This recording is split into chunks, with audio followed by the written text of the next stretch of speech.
हमारे देश में सबसे बड़ी आबादी गरीब और मध्यम वर्ग की है और बीमारी भी सबसे अधिक इन्हीं वर्गों को प्रभावित करती है।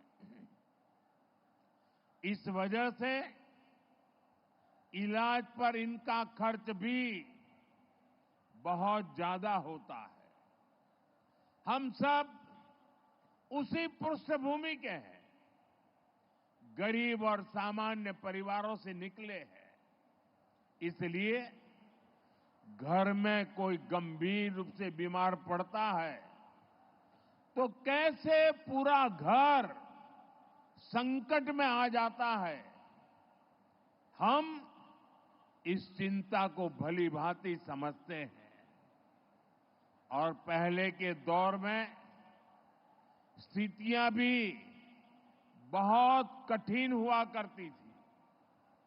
अस्पताल बहुत ही कम थे, डॉक्टरों की संख्या बहुत ही कम थी, दवाइयां बहुत महंगी थी, बीमारी की जांच का कोई ठिकाना नहीं था और सरकारें सिर्फ वादों और दावों में ही उलझी रहती थी।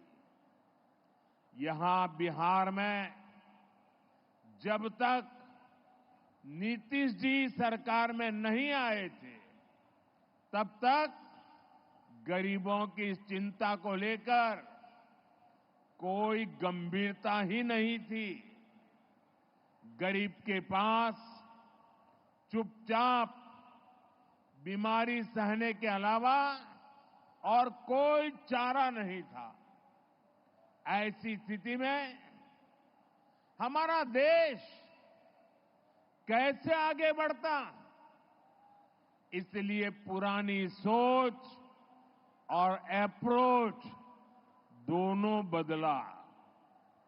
साथियों, हमारी सरकार देश में स्वास्थ्य को लेकर होलिस्टिक अप्रोच के साथ काम कर रही है।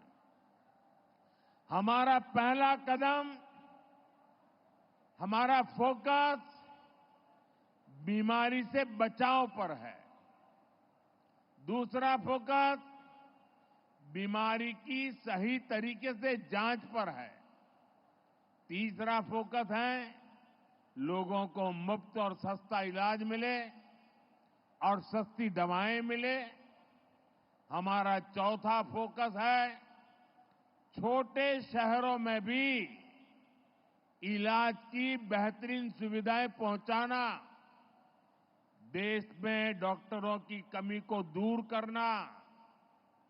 और हमारा पांचवा फोकस है स्वास्थ्य सेवाओं में टेक्नोलॉजी का विस्तार करना।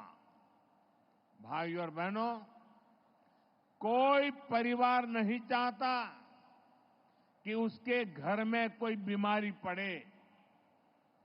शरीर स्वस्थ रहे, इसके लिए योग, आयुर्वेद, पोषक खान पान का महत्व लोगों को बताया जा रहा है। फिट इंडिया मूवमेंट चलाया जा रहा है। ज्यादातर सामान्य बीमारियों की वजह गंदगी, दूषित खान पान, खराब जीवन शैली होती है। इसलिए स्वच्छ भारत अभियान, हर घर शौचालय, नल से जल जैसे अभियान चलाए जा रहे हैं।